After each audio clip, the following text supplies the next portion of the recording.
All right. So, um, have you ever wondered, like, when a fitness trainer, crosses that line from being just a freelancer to like a full-fledged employee Mm, with, the benefits and all that good stuff? right. Yeah. It's a question that actually made it all the way to the Supreme Court and has some pretty massive implications for like anyone working in the gig economy. Yeah. This case really throws a spotlight on how blurry those lines can be. Right. In today's workforce, we're talking about Escauriaga versus Fitness First, GRA Joe 2666552, decided January 22, 2024. Okay, so who are these Escauriaga folks? Right. And what's the beef with Fitness First? So the petitioners in this case are a group of fitness trainers who had been working with Fitness First for quite some time. Yep. Initially, they were hired as regular employees, enjoying benefits like 13th month, pay overtime, pay the whole 9 yards. Right, the perks. Yeah, exactly. But then things took a turn. They were reclassified as freelance trainers, which Uh-huh. meant losing those benefits, and now they were operating under freelance agreements. So basically, they were told, hey, you're independent contractors now. Pretty much, yeah. See ya later. Good luck out there. Yeah. Couldn't Fitness First argue, though, that this gave the trainers more freedom and flexibility? That's a valid point, and it's definitely something Fitness First emphasized. They Right. were all about, the flexibility, the autonomy. But the trainers, they felt this reclassification was a way for the company to kind of sidestep some legal obligations.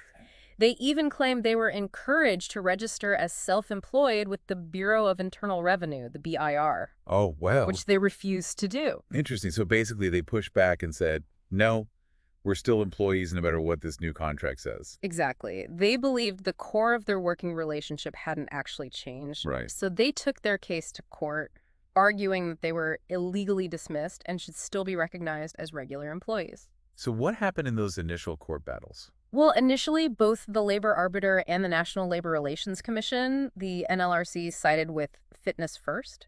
They pointed to the freelance agreements as evidence that the trainers were indeed operating as independent contractors. Okay, so round one goes to Fitness First, but then it escalated to the Supreme Court. It did. What do they have to say about all of this? Well, this is where it gets really juicy. The Supreme Court actually overturned the lower court's decisions and declared the trainers as regular employees of Fitness First. Whoa, hold on. Talk about a plot twist. Right. What made them come to such a different conclusion? The Supreme Court really dove deep into the nitty-gritty of the working relationship between the trainers and Fitness First. Okay. They went beyond just the label on the contract. They used what's called the fourfold test to figure out if there was a real employer-employee relationship. Okay, I'm all ears. Yeah. Tell me about this fourfold test. How does that work? So it looks at several factors, but in this case, the Supreme Court really honed in on the element of control. Control. Yeah, did Fitness First dictate the trainer schedules? Mm. Tell them how to train clients manage their client interactions? And the answer seemed to be a resounding yes. So even though the contract said freelancer, it sounds like the trainers didn't actually have that, autonomy and independence that usually comes with being a freelancer. Exactly. The Supreme Court even pointed to an exclusivity clause that prevented the trainers from working with other gyms or training clients outside of Fitness First, Oh, wow. which kind of throws a wrench in the whole independent contractor idea, doesn't it? Yeah, it does. It sounds more like they were really bound to Fitness First's way of doing things. Yeah. So what about those freelance agreements they signed? Right. Did those hold any weight in the Supreme Court's eyes? That's the thing. The Supreme Court made it clear that the substance of the relationship, the reality on the ground, matters more than just what a piece of paper says. I see why this is making such a big splash. It's not just about fitness trainers and gyms. It's about how we define work in a world where freelancing is becoming the norm. That's exactly it. It's Yeah. a much bigger conversation, and this is just the beginning. The Supreme Court also delved into another interesting angle, Okay. the economic reality of the trainer's situation. Okay, let's unpack that. What does economic reality have to do with all of this? All right, so alongside that fourfold test, they use what's called the economic dependence test. Okay. It's all about, looking at how much the trainers relied on Fitness First for their income. So they weren't just looking at like control over the work, but also the financial side of things. Yeah, exactly. Makes sense. So how did that test play out in this case? Well, the Supreme Court, they pointed to several factors. At Right. first, they looked at how integrated the trainer's work was into Fitness First's core business. Mm. I mean, providing fitness training is kind of Fitness First's bread and butter, right? You can't really have a gym without trainers. So the trainers weren't just like some side gig. Right. Their work was essential to Fitness First's operations. Exactly. Then there's the question of investment. Yeah. Did the trainers have to pay for their own equipment and facilities? I'm guessing not, since they were working at, a fully equipped gym. Nope. Yeah. They used Fitness First's equipment and facilities, which, further pointed towards an employment relationship. Right. Rather than a truly independent contractor setup. It's like the difference between a freelance writer who works from their own home office versus a journalist who goes into the newspaper's headquarters every day. Exactly. A great analogy. Yeah.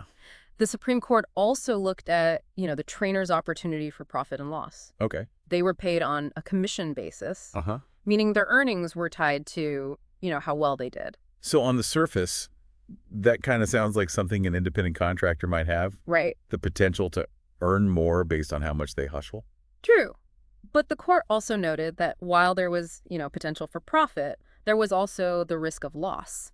Right. If they didn't meet certain sales targets or performance standards set by Fitness First. So even the risk was controlled by Fitness First. Exactly. It wasn't just about how much they could earn, but also the constraints and expectations set by Fitness First. Right. It wasn't really their own business in that sense. Right.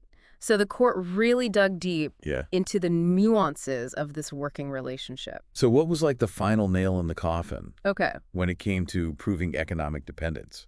Well, remember that exclusivity clause we talked about earlier? Yeah, the one saying they couldn't work anywhere else. Right. That was a big one.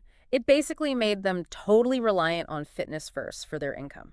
Because if they couldn't train clients anywhere else, Fitness First was their sole employer, Exactly. regardless of what the contract said. Regardless of what the contract said. So when you put it all together, the integration of their work, the lack of personal investment that controlled risk, and the high degree of dependence, Yeah. it really paints a clear picture of an employment relationship, despite what those freelance agreements claimed. Wow, the Supreme Court really flipped the script on this one.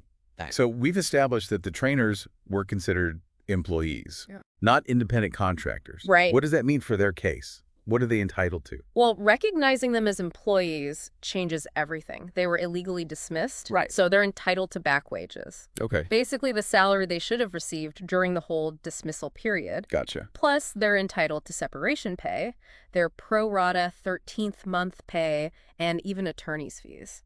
That's a big win. It is. It is a huge victory for them. They finally get the compensation and the recognition they deserve. Definitely. And it's not just a personal victory, right?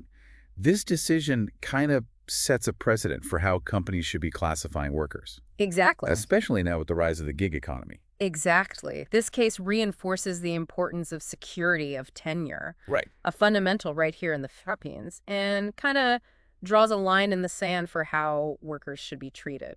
This deep dive has already been so insightful. Good. I'm curious about something, though. What about the human resources manager at Fitness First Liberty Cruise? Was she held accountable in any way? That's a great question. The trainers did try to hold her liable along with Fitness First, but the Supreme Court didn't agree with that. So even though she was the HR manager, she wasn't personally responsible for what happened. Right. Why is that? Well, while managers can be held liable in illegal dismissal cases, it's not automatic. The court needs to see evidence of malice or bad faith. Okay. Like if the manager intentionally acted to harm the employees. So just doing your job as HR, even if it means implementing some questionable policies, Right. that's not enough to get you in trouble. Right. It needs to be proven that the manager went above and beyond to really wrong the employees. And in this case, that wasn't established. Okay, that makes sense. Yeah. So stepping back from all the legal details, Right. what's the big takeaway here? What does this case tell us about how work is changing? It feels like this case really throws a wrench into that whole, employee versus independent contractor debate. It's making everyone kind of rethink those categories, especially in the gig economy, where it's not always so black and white. You're absolutely right. This ruling has really shaken things up in all sorts of fields where freelancing and contract work are so common. Right. Companies can't just assume that anyone signing a freelance agreement is automatically an independent contractor. Right. They need to be way more careful about worker classification now. So it's not just about what the contract says, but like the actual nature of the work, Right. the control, the economic realities. It's a lot more complicated than it used to be. It is. This case is a wake-up call for businesses Yeah. to really take a look at their arrangements and make sure they're playing by the rules. Right. Misclassifying workers can lead to some pretty serious legal and financial headaches.